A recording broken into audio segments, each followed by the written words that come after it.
दोस्तों आज मैं आपको अमेरिका कॉन्टिनेंट से जुड़े कुछ टर्म्स के बारे में बताने वाला हूं। अक्सर हमें लैटिन अमेरिका, हिस्पैनो अमेरिका, आइबेरो अमेरिका ऐसे टर्म्स सुनने को मिलते हैं और हमें इसका मतलब समझ में नहीं आता है। तो आज हम इसी कंफ्यूजन को समझने की कोशिश करेंगे। सबसे पहले तो ये जो पूरे दोनों आपको कॉन्टिनेंट नज़र आ रहे हैं, ये दोनों ही अमेरिका कॉन्टिनेंट को पूरा करते हैं। एक नॉर्थ अमेरिका है, एक साउथ अमेरिका है, बीच में आपको सेंट्रल अमेरिका भी नज़र आएगा।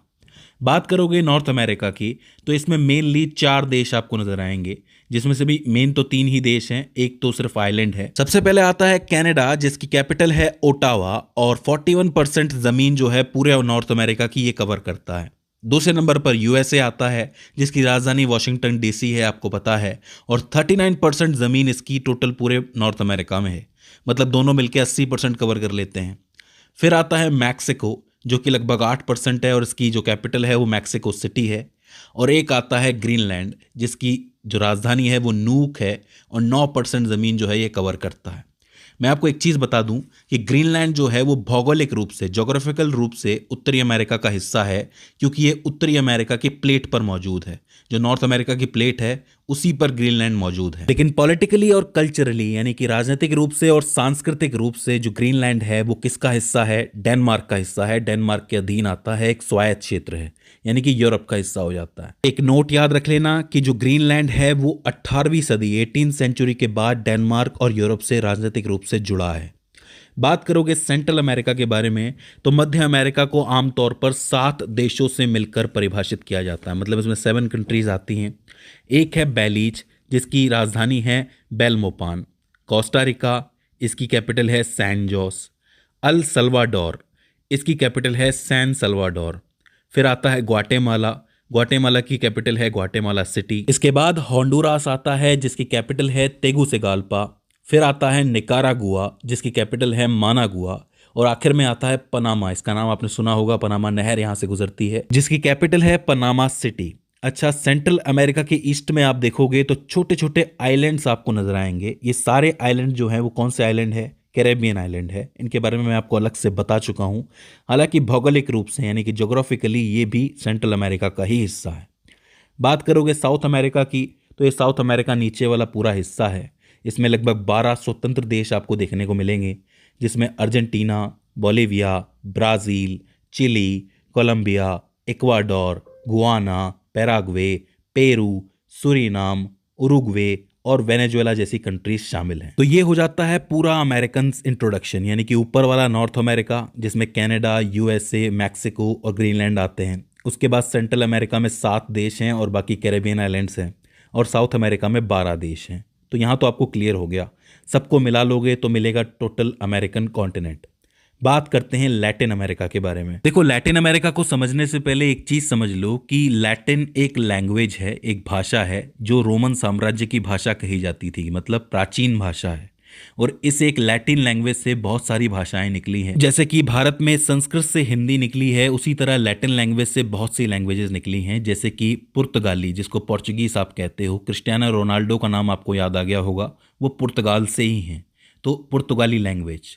इसके अलावा स्पेनिश लैंग्वेज, फ्रेंच भाषा, इटालियन भाषा, रोमानियाई भाषा, इस टाइप की जितनी भी भाषाएं हैं ये सब लैटिन भाषा से निकली हैं। इन सभी भाषा को आधुनिक लैटिन भाषा आप कह सकते हो। और इन सभी भाषाओं को रोमांस भाषाएं कहा जाता है। यानी कि रोमन भाषा थी लैटिन भाषा, इससे जितनी भी भाषाएं बनी वो सब रोमांस भाषाएं, रोमांस लैंग्वेज कहलाती हैं। अब लैटिन अमेरिका किसे कहा जाएगा? अमेरिका के वो देश जहां पर पुर्तगाली, स्पेनिश, फ्रेंच, इटालियन, रोमानियाई, इस टाइप की लैटिन भाषाएं बोली जाती हैं, वो सारे के सारे देश लैटिन अमेरिका के अंतर्गत आते हैं। अब इसमें आपको मैक्सिको भी नज़र आएगा, मध्य अमेरिका के देश भी नज़र आएंगे, कैरेबियन कंट्रीज़ भी नज़र आएंगी और दक्षिण अमेरिका के देश भी नज़र आएंगे। टोटल 33 ऐसे देश हैं इस पूरी जगह पे जहाँ पर लैटिन भाषाएं बोली जाती हैं, मुख्य रूप से स्पेनिश, पुर्तगाली और फ्रेंच। तो कौन से हैं वो 33 देश? तो इसमें सबसे पहले आता है मैक्सिको। इसके बाद मध्य अमेरिका की कंट्रीज़ आती हैं, जैसे Belize, Costa Rica, El Salvador, Guatemala, Honduras, Nicaragua, Panama.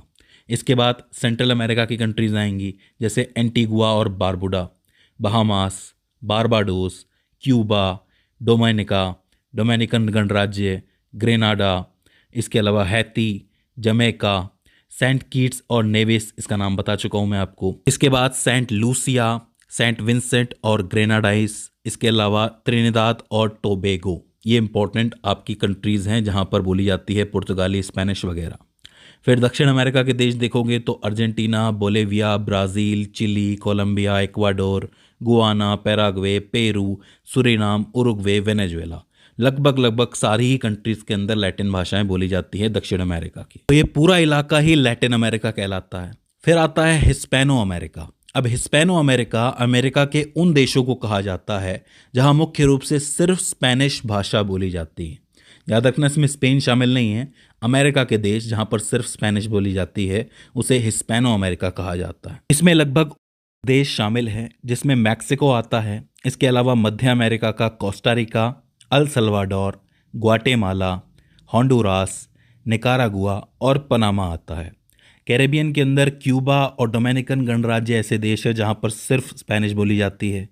इसके अलावा दक्षिण अमेरिका की तरफ आओगे तो Argentina, Bolivia, Chile, Colombia, Ecuador, Paraguay, Peru, Uruguay और वेनेजुएला, ये वो कंट्रीज़ हैं जहां पर स्पेनिश बोली जाती है। इसके बाद अगर हम इबेरो अमेरिका के बारे में बात करें तो ये टर्म भी बहुत कंफ्यूज करता है। इसका नाम जो है वो इबेरियन प्रायद्वीप या फिर इबेरियन पेनिनसुला से लिया गया है। मैं आपको बता दूं कि ये वो कंट्रीज़ हैं जहां पर कभी स्पेन और पुर्तगाल का राज रहा है या फिर ये उपनिवेश रहे हैं उसके। उन जगहों को आप कहते हो इबेरो अमेरिका। यहाँ पर आपको मेनली स्पेनिश और पुर्तगाली, ये दो भाषाएं साझी बोलने को मिलेंगी या फिर साझी देखने को मिलेंगी। इसमें कुछ एक देश शामिल हैं जैसे कि मैक्सिको के अंदर बोली जाती है स्पेनिश, आपको पता है। इसके अलावा मध्य अमेरिका में Costa Rica, El Salvador, Guatemala, Honduras, Nicaragua, Panama. Caribbean के अंदर क्यूबा, डोमिनिकन गणराज्य और पुर्टो रिको। दक्षिण अमेरिका में आप देखोगे तो यहाँ आपको Argentina, Bolivia, Brazil, Chile, Colombia, Ecuador, Paraguay, Peru, Uruguay और वेनेजुएला, और साथ ही यूरोप का स्पेन भी। मतलब ऐसी जगहें जहाँ पर कभी स्पेन और पुर्तगाल का राज रहा हो वो सब के सब इबेरो अमेरिका कहलाएगा। और इसमें स्पेन देश भी शामिल है जो कि यूरोप के अंदर है, तो उसको भी इबेरो अमेरिका का हिस्सा ही कहा जाएगा एक परिभाषा के हिसाब से। तो दोस्तों ये हो जाता है अमेरिका का पूरा मैप। आई होप आपको समझ में आया हो और ये जो टर्म्स हमें कंफ्यूज करते हैं ये भी आपको समझ में आ गए हों। तो दोस्तों मुझे उम्मीद है कि ये वीडियो आपके लिए हेल्पफुल साबित रही होगी और इस वीडियो से आपने कुछ ना कुछ नया ज़रूर सीखा होगा। अगर इसके बाद भी इसके अंदर आपको कोई क्वेरी आती है, कोई दिक्कत आती है तो आप हमें कमेंट सेक्शन में बता सकते हैं। तो दोस्तों आज की इस वीडियो के अंदर बस इतना ही। See you in the next one.